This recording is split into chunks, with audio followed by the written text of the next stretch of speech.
Hello friends, welcome back to a new vlog. মই আৰু মোৰ দেউতা আজি যাই আছো হাতীচিলা গণেশ মন্দিৰলৈ য'ৰ পৰা আমি যাম পানবাৰীলৈ দেউতাৰ চিনাকি এজনৰ বিয়া খাব। মই মোৰ এই জাৰ্নিটো আপোনালোকৰ লগত দুটা পাৰ্টতে শ্বেয়াৰ কৰিম। চ' বলক ফাৰ্ষ্ট পাৰ্টটো ষ্টাৰ্ট কৰোঁ।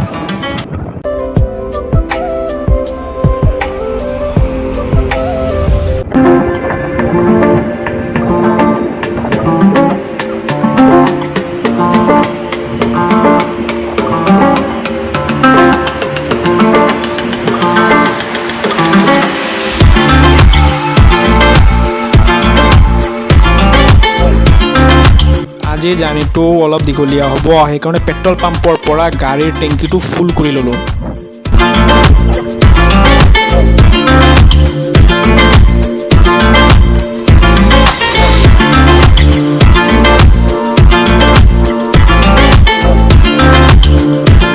বৰ্তমান আমি আহি পালোহি হাতীচিলা গণেশ মন্দিৰলৈ। মন্দিৰটো পোৱাৰ লগে লগে মনটো কিবা এটা ভাল লাগি যায়। মন্দিৰৰ প্ৰাকৃতিক পৰিৱেশটো বৰ মনোমোহা আৰু এবাৰ ভিতৰলৈ সোমাই আহিলে বাহিৰলৈ ওলাই যোৱাৰ মনে নাযায়। ৰাস্তাৰে আহি থাকোঁতে যিমান গৰম অনুভৱ হৈছিল, মন্দিৰৰ ভিতৰ পোৱাৰ লগে লগে গৰমৰ কোনো প্ৰভাৱে নাই। মন্দিৰৰ কৰ্মকৰ্তাই মন্দিৰটো বৰ চাফ চিকুণ আৰু ধুনীয়াকৈ ৰাখিছে। মন্দিৰৰ ভিতৰলৈ সোমাই অহাৰ লগে লগে মনত ভক্তিভাৱ নিজে জাগি উঠে।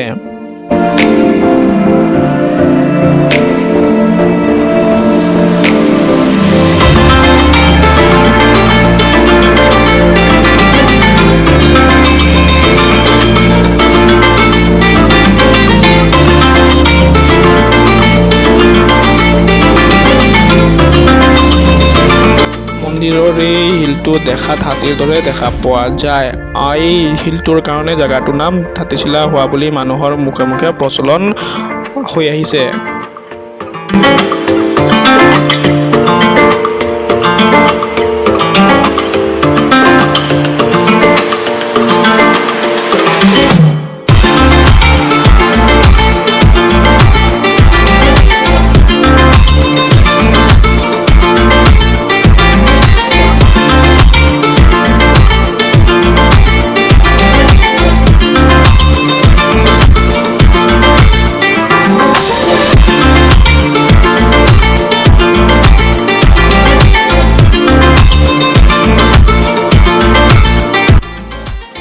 হাতীচিলাৰ এই জেগাটো পিকনিক খোৱাৰ কাৰণেও অতিকৈ ধুনীয়া। পিকনিক ছিজনত ইয়াত মানুহে ঠাই নোহোৱা হৈ পৰে।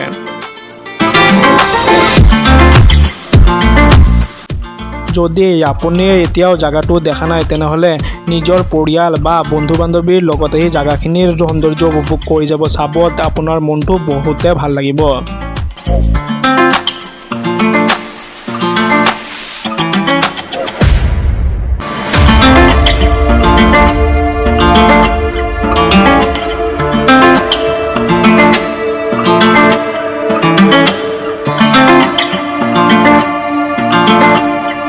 বহু লোকে এই মন্দিৰত আহি বিয়া পাতে। বিয়া পতাৰ কাৰণে বৰ্তমান ইয়াত সকলো ধৰণৰ সা সুবিধা উপলব্ধ আছে।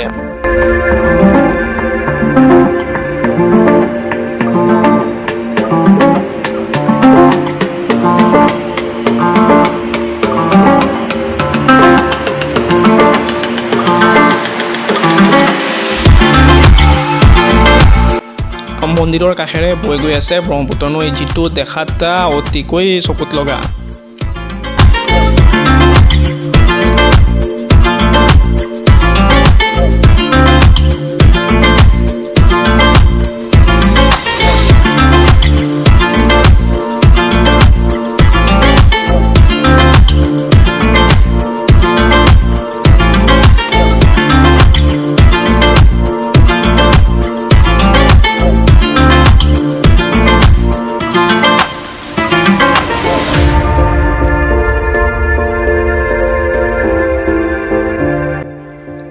হাতীচিলা মন্দিৰৰ ব্লগটো ইয়াতে সামৰণি মাৰিছোঁ।